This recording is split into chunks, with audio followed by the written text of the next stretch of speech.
عالمی برادری پاکستان کو ماحولیاتی قیادت دینے پر تیار ہو گئی، جس کی قیادت کے لیے وزیر اعظم عمران خان کو منتخب کر لیا گیا۔ مزید جانتے ہیں سردار طیب کی اس رپورٹ میں۔ بسم اللہ الرحمن الرحیم، ایاک نعبد و ایاک نستعین۔ مجھے آج بڑی خوشی ہے کہ جس طرح میری قوم، میرے پاکستانی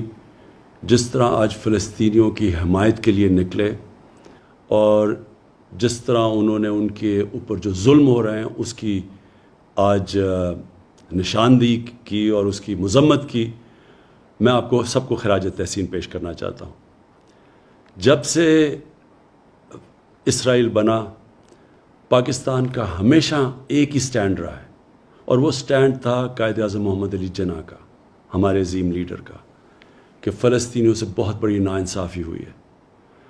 اور ہر فورم کے اوپر پاکستان نے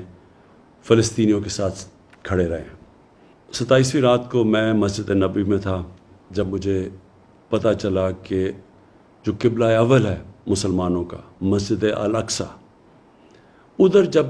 27ویں کی مقدس رات کو لوگ نماز پڑھ رہے تھے، جو اسرائیل کی پولیس ہے اس نے ان کے اوپر تشدد کیا، اور ساتھ ساتھ پھر یہ اسی چیز کا بھی علم ہوا کہ جو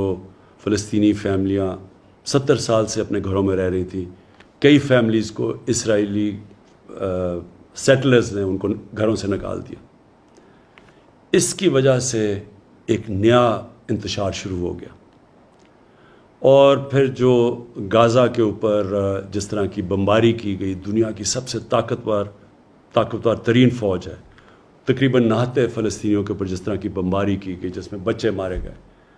تو میں اگلے دن 27ویں کا جو اگلے دن تھا، میں نے جو OIC کے سیکرٹری جنرل ہیں ان سے ملاقات کی، اور ان کو تب کہا کہ OIC کو اس کے اوپر سٹینڈ لینا چاہیے اور یونائٹڈ نیشنز میں ایشو کو اٹھانا چاہیے۔ جب میں پاکستان آیا تو میں نے کنگ سلمان سے بات کی، اور ان سے بھی یہی ہم بات کی کہ یہ جو ظلم ہو رہا ہے فلسطینیوں پہ اور جو الاقصی میں ہوا ہے، اس کے اوپر ہمیں اپنی آواز بلند کرنی چاہیے۔ ترکی کے جو پریزیڈنٹ ہے طیب اردوغان، ان کی مجھے کال آئی، انہوں نے بھی یہی چیز کہی۔ مہاتر محمد کی میسج آئی، کال آئی، انہوں نے بھی یہی چیز کہی۔ اور پھر میں نے بات کی فلسطین کے جو صدر ہیں محمود عباس، اور ان سے ہم نے کہا کہ ہم پوری طرح ان کو یقین دلایا کہ ہم سب پاکستان، بلکہ مسلمان دنیا، بلکہ وہ ساری وہ دنیا جو انصاف میں مانتی ہے، وہ سب ان کے ساتھ کھڑی ہے۔ شاہ محمود قریشی کو اس کے بعد پھر میں نے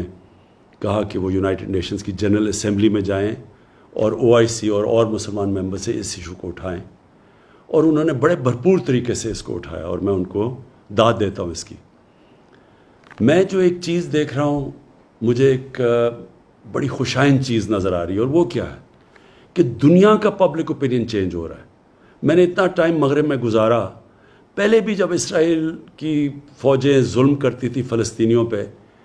تو میں کبھی مغرب کے اندر ان کے اخباروں میں، ان کے میڈیا، ان کے پولیٹیشنز کو میں نے کبھی نہیں دیکھا کہ اسرائیل کی وہ تنقید کریں، بلکہ وہ سارے اسرائیل کو ایسے ہوتا تھا کہ جیسے ظلم اسرائیل پہ ہو رہا ہے۔ لیکن یہ پہلی دفعہ ہے کہ وہاں سے آوازیں اٹھنی شروع ہوئیں، ان کے اخباروں نے اس کی تنقید کی، ان کے میڈیا نے اس کی تنقید کی، اور پولیٹیشنز نے کھڑے ہو کے، کبھی میں نے سمجھتا تھا کہ امریکہ میں وہ اس کی اسرائیل کی تنقید کریں گے، اور مغربی ممالک میں۔ اس کی یہ جو پبلک اوپینین تبدیل ہوا ہے، اس کی ایک بہت بڑی ایک اور وجہ ہے سوشل میڈیا۔ مین میڈیا اگر کوئی رپورٹ کو روکتا بھی ہے، کوئی سینسر بھی کرتا ہے، تو سوشل میڈیا پہ ایک ایسی فورس آ گئی ہے کہ اس سے اب کوئی بھی کمیونیکیشن اور نیوز کو روک نہیں سکتا، اور اس سے مجھے نظر آ رہا ہے کہ دنیا کا پبلک اوپینین چینج ہو رہا ہے۔ آج سے 30 سال پہلے اسی طرح تب بھی دنیا کا پبلک اوپینین چینج ہوا تھا۔ ساؤتھ افریقہ، ادھر ایک ایسی رجیم تھی، ایک ایسی گورنمنٹ تھی، اور بڑی دیر سے، کئی سالوں سے تھی، جو نسل پرست تھی، جو ایشینز اور افریکنز کو برابر کے شہری نہیں سمجھتی تھی، اور ان کے ساتھ بڑی بڑی دنیا کی طاقتیں کھڑی ہوئی تھیں اس نسل پرست رجیم کے ساتھ۔ لیکن جب دنیا میں پبلک اوپینین چینج ہوا، تو یہی جو طاقتور قوتیں تھیں، جو ملک تھے، انہوں نے زور لگا کے ساؤتھ افریقہ کے اندر ان کو رجیم کے اوپر، جو ساؤتھ افریقن گورنمنٹ کے اوپر، انہوں نے ان کو مجبور کیا کہ وہ برابری کے حقوق دیں افریقنس کو اور ایشینس کو۔ اسی طرح کا میں ایک شروعات دیکھ رہا ہوں کہ انشاءاللہ دنیا کا جو پبلک اوپینین چینج ہو رہا ہے، میں یہی دیکھ رہا ہوں کہ اب ایک دنیا کا پبلک اوپینین اب زور لگائے گا، بڑے بڑے یہ جو ملک ہیں جو اب تک سپورٹ کرتے رہے ہیں اسرائیل کو، یہ پورا پریشر ڈالیں گے کہ فلسطینیوں کو بھی ان کے حقوق دیے جائیں۔ اور انشاءاللہ ایک دن آئے گا جب کہ فلسطین کے لوگوں کو اپنا ملک ملے گا، ایک منصفانہ سیٹلمنٹ ملے گی، وہ بھی برابر کے شہری رہ سکیں گے، جو کہ فلسطینی اسرائیل میں رہتے ہیں ایک برابر کے شہری بن کے رہ سکیں گے، اور ہم دعا کرتے ہیں